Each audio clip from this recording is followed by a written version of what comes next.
بسم الله السلام عليكم ورحمة الله وبركاته. أشياء كفوني أكم نجارتني كبجمتوتا في دوتوتا channel عايشة ورو جلت تركمتم بكون جرتني نجاف رماني ربي سم برازراتو إيجا كار اللي أكم وادا سيني قلي فيديو هارا ولتي ديبنتي نجرا أسيندور في سامنا توكو كدي سيني ديسين توري كانوا في اتفايا دمو إسر راكاتي وروني سارجتون دندين سامنا سيني وجدا سيني جري توري إيجا كا سيني فجدة تنجرا تورتين كيسان حنقر ما فيديو كانت تنفاناتو سامنا أو في اتفايا دمو دا hedduu takka bareeda jechuudha. Yani qaama keenya kan gurraacha ta'e jildii mayyitaa jechuudha. Gogaa dudu'aa coraa xurii garagaraa waan hedduu nurraa baasu akkasuma horoo bashamsi kan jedhamu aduun kan nama gubee nama gurraacha ta'e akkasuma bugaa soodaa tasabbuqaatu taswiid rukmaa nama gurraacha ta'e kanni hundaafuu ni fayyada jechuudha. Jilba nama gurraacha ta'e jechuudha. Ciqilee nama gurraacha ta'e quba keessan kanarra kan isin gurraacha ta'e jechuudha. Gubbaa qubaa kanniini kan osoo nadaafa dalattan isin gurraacha ta'e isin irratti hafeetiniin jedhe yoo yeroo qabaattanii carraa qabaattan akka itti fayyadamtan abdii qaba. Egaa akkuma isin argitan meeshaan anasi qopheeffadhe saamunaa doofii nashaa buna karboonaata soodiyoo nazaafaadhaaf baay'ee tokko nu gargaara jechuudha. Keessattuu bakka nu gurraacha ta'e hatta manxiqal hassaasallee baay'ee tokko yoo itti fayyadamne baay'ee tokko nu fayyada jechuudha. Kanaafuu saamunaan har'a isinii qabadhee dhufee wantoota kanneen irraa dalagamaa inni kun ammoo nashaa fal'aana lamaati. Turtiin keessan agadhuma viidiyoo kanaatti nafaanaa ta'u akkamitti akka dalagu walumaa laallaa walirraa barannaa laayik gochuu hin dagatinaa sheer gochuu hin dagatinaa koomentiis barreessuu hin dagatinaa gara dalagaa. Egaa akkuma isin argitan kuni buna fal'aana lamaati jechuudha. Buna namni hin beekne hin jirtanii bunas afooftanii tumachuu ni dandeessanii jechuudha. Inni kun ammoo nashaa fal'aana lamaati jechuudha. Nashaan daakuu boqqollaati. Nashaan maali warri jettan kartoonii isaas argitanii jirtan jedheeti yaada boora sanii daqiiqa zuraadha bishaan burcuqqoo tokkotti dabaltanii jechuudha. Hayya hordoftootaa fi kabajamtoota kiyyaa erga bishaan burcuqqoo tokkotti dabaltanii waliin dhooftanii jechuudha. Haala kanaani akka isin jala gaagulaan godhannetti waliin dha'a jechuudha. Sirriitti dafaa waliin dha'a.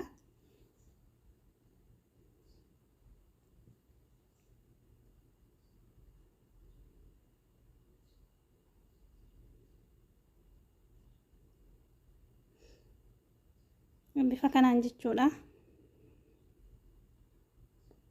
Inni hiikkataa magaruu waan gaagulaa godhate fakkaata. Booda immoo yoo isin ibiddarra keettan ni hiikkataa jechuudha. Isin osoo ibiddarra hin kaa'inis hedduu waliin dha'a jechuudha.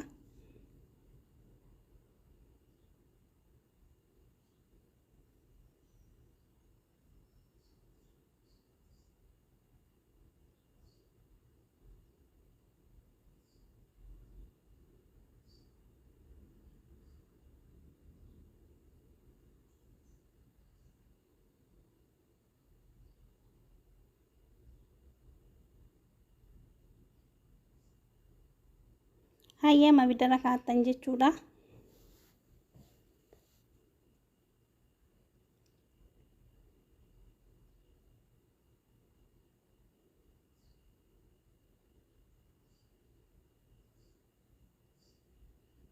Sirri waliin dhooftan jechuudha. Akkasiin jala gaagulaan godhanne.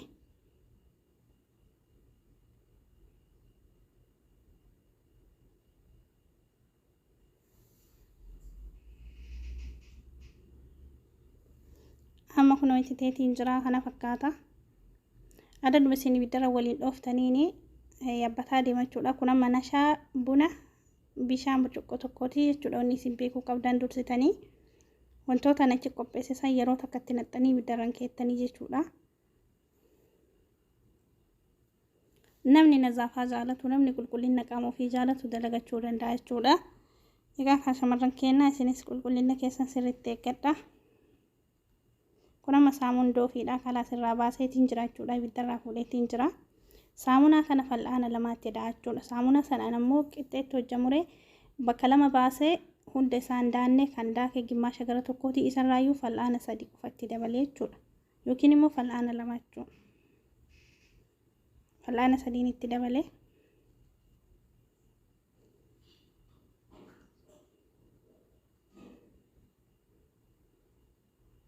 Haala kanaan waliin dhooftanii jechuudha. Ni hiikkataa ammaaf akkana jira malee.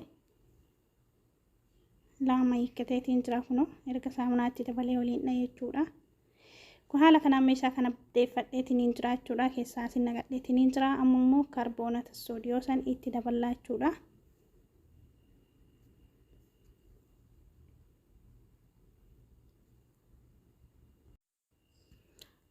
Kaarboonata soodiyoon bobaa namaa kan hafuura dhawullee jechuudha. Saamunaa kana hojii yoo itti fayyadamtan bobaan keessan hafuura hin dhawu jechuudha. Bobaa maal jedhee akkasinitti hin beeku jechuudha. Namni araga qabdan jechuudha. Kaarboonata soodiyoo itti fayyadamaa jechuudha.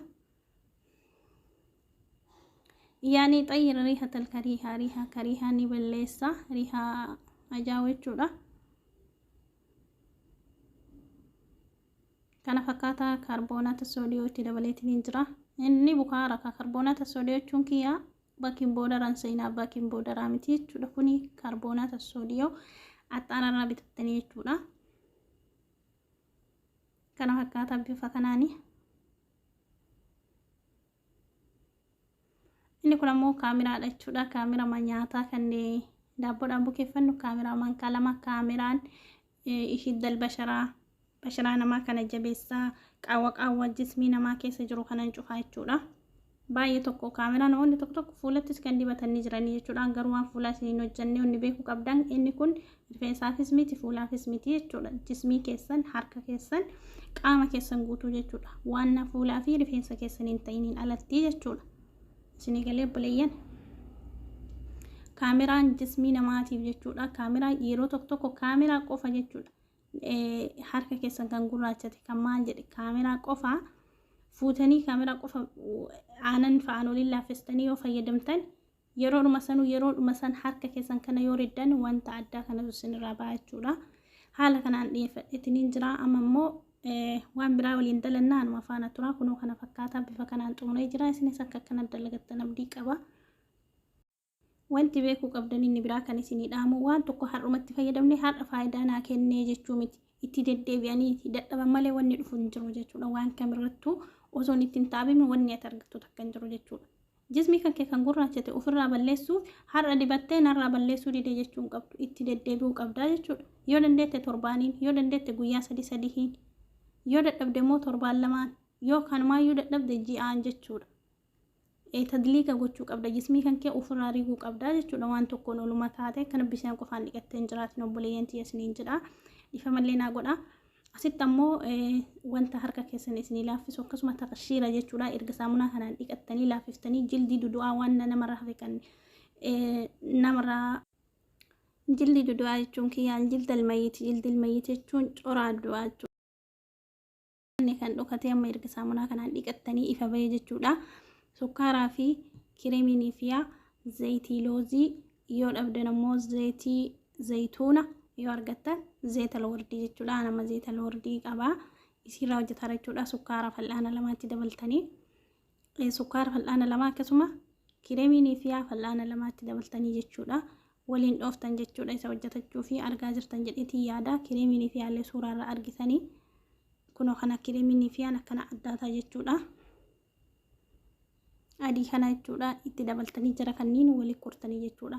Isa kana yoo saamunaa saniin dhiqattanii kaatan tadliika gootan jechuudha. Harka keessanii jilba keessan bakka isin gurraachate rukbaa jechuun jilbaa ciqilee bobaa jala kan isin gurraachate jechuudha. Kanni hunda ofirraa fageessuu qabdanii jechuudha. Obboleeyyan kiyya dhiifamas naa godha. Haasaa kiyya keessatti waan isin dogongoree yoo jiraate jechuudha. Bifa kanaan waliin kurtan jechuudha jara kanniini.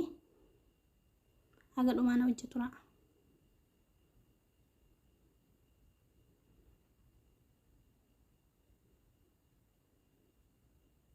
Haala kanaan waliin kurtanii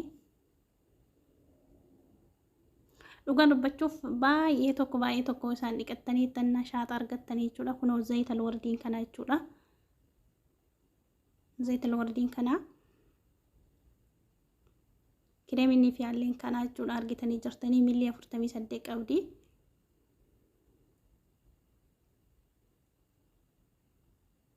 Haala kanaani